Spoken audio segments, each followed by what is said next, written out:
prends un petit temps aujourd'hui pour te demander ton aide pour protéger un maximum d'enfants de ce qu'ils ne devraient jamais vivre. Des accidents domestiques de la vie courante, des enlèvements, puis des agressions sexuelles. Je ne sais pas si tu le savais, mais au Canada, là, il y a un enfant qui disparaît chaque 15 minutes. Puis encore au Canada, la première cause de décès chez les enfants de 1 à 4 ans, c'est quoi? Les accidents de la vie courante.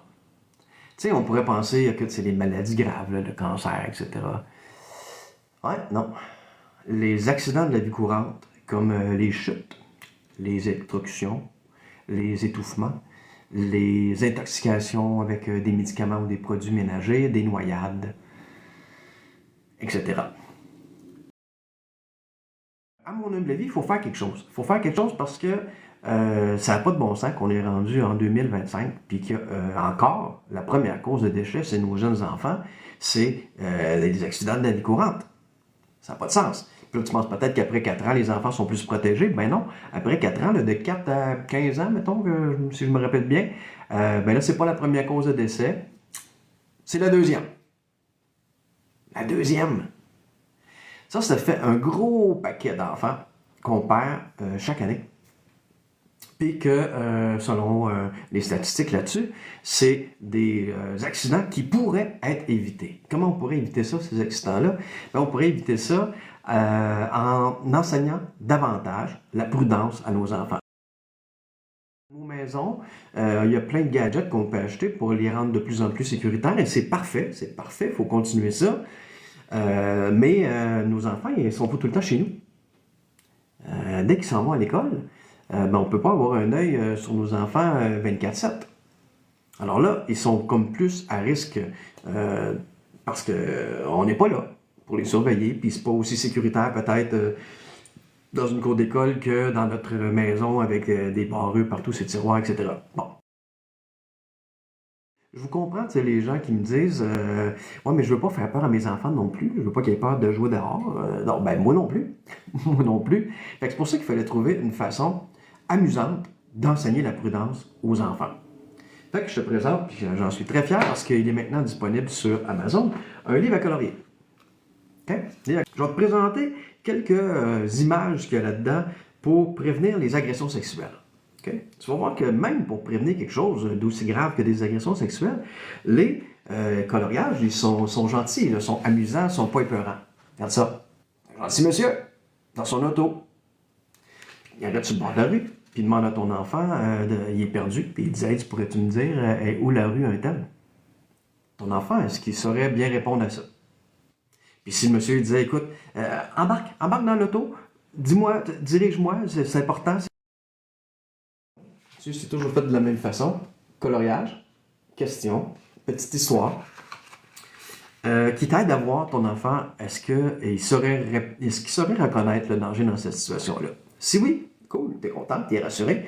Sinon, mettre une porte ouverte là, pour lui expliquer ce qu'il devrait savoir si jamais cette situation-là arrive pour rester en sécurité. Ces histoires-là et ces coloriages-là, c'est comme des déclencheurs, des prétextes pour parler de façon amusante, ludique, de toutes sortes de situations pour protéger les enfants des accidents, des agressions sexuelles, des disparitions, des enlèvements. Alors, comment tu peux m'aider à protéger un maximum d'enfants? Parce que c'est comme ma mission, ça. J'ai un outil ici, mais il faut que cet outil-là soit connu pour qu'on puisse aider les gens à protéger leurs enfants. Fait que voici comment tu peux faire. Si tu as des enfants, je te conseille d'aller te procurer le livre à colorier, t'amuser avec ton enfant en lui posant des petites questions pour savoir s'il reconnaît le danger. Puis sinon, ben voici, tu as une porte grande ouverte pour lui expliquer ce qu'il devrait connaître pour se protéger lui-même quand tu n'es pas là. Si jamais tu n'as pas d'enfant, ben qu'est-ce que tu pourrais faire? Ben, tu peux quand même m'aider en partageant cette vidéo-ci, en allant sur le site réseaubienveillant.com.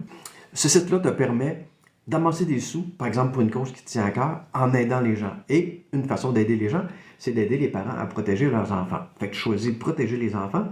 Puis là, je vais te proposer une trentaine de phrases que tu pourrais partager dans les réseaux sociaux pour sensibiliser les gens à l'importance de parler de prudence avec leurs enfants, avec un lien pour qu'ils puissent se procurer le guide. Et chaque fois que les gens se procurent le guide via ton lien à toi, ben je t'offre 75% du prix de vente du livre. Ah, en passant, je te l'ai pas dit, mais dans la vie, moi, je suis enseignant en psychologie, puis ma passion, ça a toujours été de faire en sorte d'avoir un impact positif sur les gens. Et là, je transfère ça sur Internet avec, entre autres, ce premier livre-là que j'ai mis sur Amazon, avec le même principe d'avoir un impact positif sur les gens, cette fois-ci sur les enfants et sur les parents de ces enfants-là.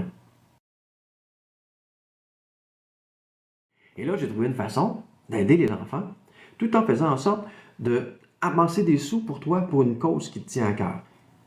Mais c'est pas en vendant, bon, je suis pas contre ça, le chocolat, mais, tu sais, pas en vendant du chocolat, pas en vendant, sais-tu, moi, du mou de pomme, des fromages, des oranges, tout ce que les écoles peuvent nous faire vendre, nous faire acheter, nous, comme parents, pour lever des fonds. Là, non, on lève des fonds en aidant les gens, en leur fournissant des outils qui peuvent améliorer différentes sphères de leur vie, dont là, assurer la sécurité des enfants.